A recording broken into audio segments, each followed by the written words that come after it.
Hello, More Than Small Talk friends. This is Jennifer. Today, I'm sharing an excerpt from my new book, What If You're Doing Better Than You Think? I'm a Southern girl to the core. When we're sad, big hair and lipstick are our best ammunition.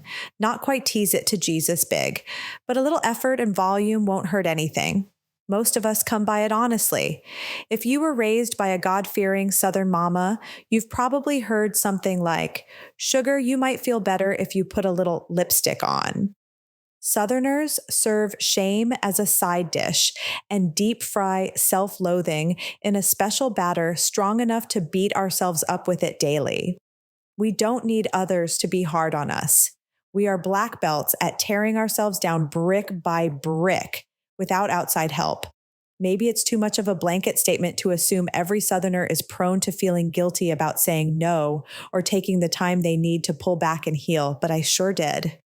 One night, I met a close friend at one of our favorite Mexican restaurants. I tried hard to hide my exhaustion and heartbreak as I slid into the booth. Our eyes met, and I smiled. But it wasn't a real smile. I've never watched anyone cry while eating tacos, so it felt like a good idea to look presentable before indulging in 2 baskets of freshly made chips before tacos. Close friends have the remarkable ability to see through you. Even when it feels invasive, it's a privilege to have someone who loves you enough to truly know who you are and what you're currently struggling with. "No, how are you really?" she asked. With a sigh, I admitted that my life felt like a poorly scripted Lifetime movie, just without the body bags. Life seemed excessively dramatic, even by my standards, but my attempts at humor did not dissuade her from wanting to hear all about the topic I was trying so hard to get over and was tired of talking about. As the waiter continued to replenish the chips and salsa, I took my walls down and gave her full disclosure of how I was doing. It didn't matter how good the food was. I wiped a few tears that evening while trying to drown my sorrows with one more taco. I had my answer. Anyone can cry eating tacos if their heart is shattered and scattered. Like everyone experiencing an unwanted crisis, I tried to find the quickest way out of it. But I had no choice but to endure it one brutal step after another.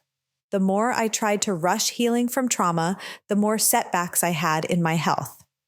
You can have the desire and willpower, but no amount of resilience or effort can erase the trauma you've experienced. I was at a breaking point in 3-inch heels. If I could go back and rewrite that summer, I would leave much of what happened out and make sacred space for my family to heal without trying to rush it. I would give myself room to breathe, time away from work, and time to be with the people I love most in life. We'd spend our time mending and making new memories to replace a few brutal ones. Even now, I feel like God is rewriting the story of that summer. Instead of the end, He is redeeming hearts and reconciling the thickest plot lines to let us know our story is to be continued in happy cursive font.